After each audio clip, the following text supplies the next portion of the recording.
दोनों तरफ की जानकारियां कुछ इस तरह की रहती हैं कि वो उलझकर एक अलग ही तस्वीर दे देती हैं। लेकिन जनरल प्रसाद, एक तो हम चाहेंगे कि अगर हमारे दर्शकों के लिए आप आसान शब्दों में समझा पाए कि अगर किसी देश को डीमिलिटराइज करने की बात आती है, अगर केवल एक युद्ध को एक देश यानी रूस स्पेशल मिलिट्री ऑपरेशंस कहता है और कहता है हम यूक्रेन को डीमिलिटराइज करेंगे, तो इसके मायने क्या है? वो कब तक युद्ध लड़ना चाहता है? एम क्या है उसका?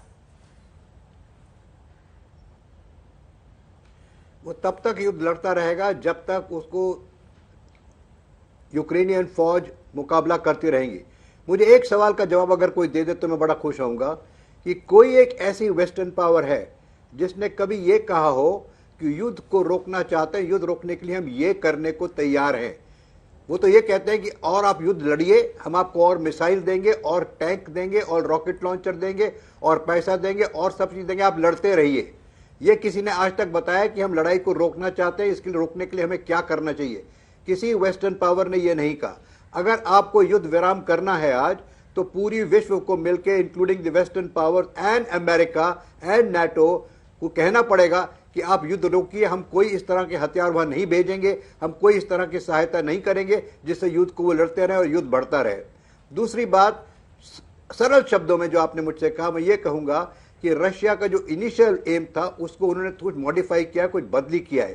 पहले वो सोच रहे थे कि शायद कीव को कब्जा करेंगे और इस तरीके से काम करेंगे, लेकिन वो नहीं हो पाया। उसकी भी कोई मिलिट्री वजह है मेरे मानने से कि उन्होंने काफी हद तक इसको अंडर एस्टिमेट किया और काफी हद तक उन्होंने फोर्सेस को पूरी तरीके से इस्तेमाल नहीं किया। हमारी आर्मी में कहते हैं कि there is identification of an objective. जब एक ऑब्जेक्टिव को आइडेंटिफाई कर लेते हैं तो उसको यह देखना पड़ता है, उसको कहते हैं ट्रुप्स टू टास्क। इस ऑब्जेक्टिव को पूरा करने के लिए कितने ट्रुप्स की जरूरत पड़ेगी, उसमें कुछ खामी हुई है।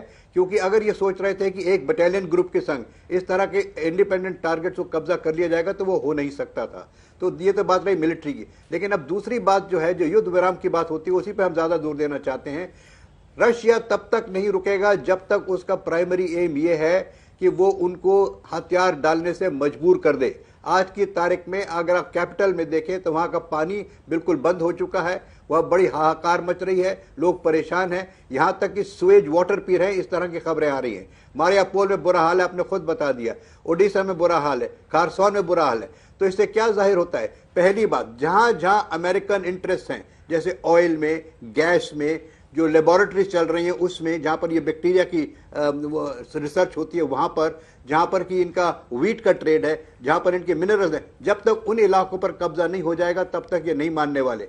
दूसरी बात, मिलिट्री इंस्टॉलेशन। मिलिट्री इंस्टॉलेशन वो जगह होती हैं जो हम मिलिट्री टर्मिनोलॉजी में कहते हैं vulnerable areas and vulnerable positions, VAs and VPs.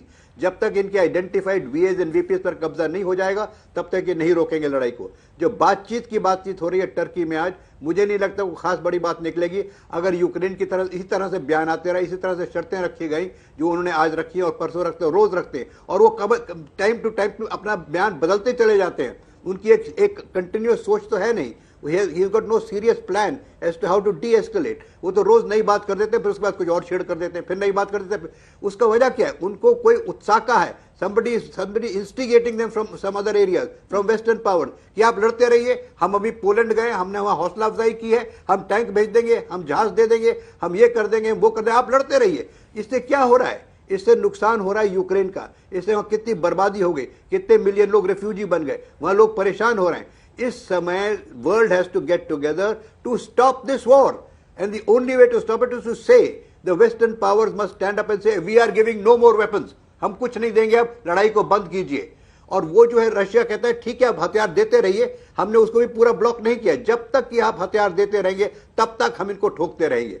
तो please stop sending military add, stop से इट पब्लिकली दैट हम इनको कोई मिलिट्री एड अब नहीं दे रहे हैं। बहुत सत्यानाश हो चुका है, जितनी मिलिट्री एड और देंगे उतना और नाश होगा। जनरल प्रसाद, आप चाहते हैं कि सिर्फ ह्यूमैनिटेरियन एड हो, मिलिट्री एड न हो? इससे यूक्रेन को मुश्किलें नहीं पड़ेंगी? क्योंकि यूक्रेन की तरफ से बार बार कहा जा रहा है कि आप दीजिए ह्यूमैनिटेरियन। नो, देखिए ह्यूमैनिटेरियन एड को तो कोई क्वेश्चन कर ही नहीं सकता। ह्यूमैनिटेरियन एड तो सारी विश्व देने को तैयार, मेडिसिन देने को तैयार है, हर एक चीज देने को तैयार। लेकिन please stop giving weapons, stop giving armament, stop giving ammunition.